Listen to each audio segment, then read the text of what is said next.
Praise లార్డండి. అందరికీ వందనాలు. ఈరోజైతే నేను బండి స్టోర్ రూమ్‌కి అయితే తీసుకొచ్చానండి. ఎందుకంటే దేవుడు నాకు ఇచ్చిన బండి నూతన వాహనం ఏదైతే ఉందో అది 2 సర్వీసింగ్లు అయితే చేయించాను. మూడో సర్వీసింగ్ చేయించాలి. ఎప్పటికే చేయించాలి, కాకపోతే శరీర బలహీనతను బట్టి అవ్వలేదు. ఇదిగో నేనైతే బండి అయితే తీసుకొచ్చానండి. అదిగో సర్వీసింగ్ అయితే చేస్తున్నారనమాట. బండి జోకర్ కంప్లైంట్ ఒకటి ఉంది. అలాగే సైను కొంచెం అది ఏదో చిన్న సౌండ్లా వస్తుంది. ఎందుకంటే మొన్న మారేడుమిల్లి అవతలకి సువార్తకని వేసుకెళ్ళారు సేవకులు. అప్పుడు కొంచెం ఘాటు ఎక్కడం వల్ల చిన్న కంప్లైంట్ వచ్చింది. అవన్నీ చెక్ చేసి ఇస్తారండి.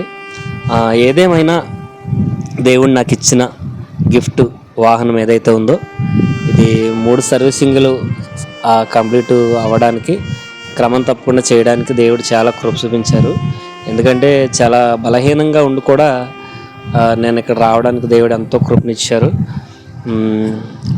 ఏదేమైనా చాలా ఆశ అయితే ఉందండి. దేవుని పని చేయాలి, పరిగెట్టి ముందుకు వెళ్ళాలి, నా సహోదరులతో దేవుని పని చేయాలన్న ఆశ అయితే చాలా ఉంది. శరీరం సహకరించకపోయినా పని అయితే మట్టి చేస్తాను.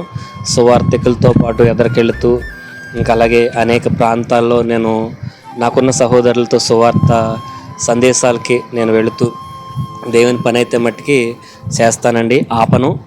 నా కోసం మీరందరూ ప్రార్థన చేయండి. ఎందుకంటే ఇన్నాళ్ళు చేసిన దేవుని పని, కానీ దానికి రెట్టింపు చేయాలని ఆశ అయితే చాలా ఉన్నది. దానికి నాకేం కావాలంటే మీ ప్రార్థన అవసరం, నాకు చాలా అవసరం ఉంది. మీరందరూ చేసే ప్రార్థన సపోర్ట్ నాకు చాలా ఉంది.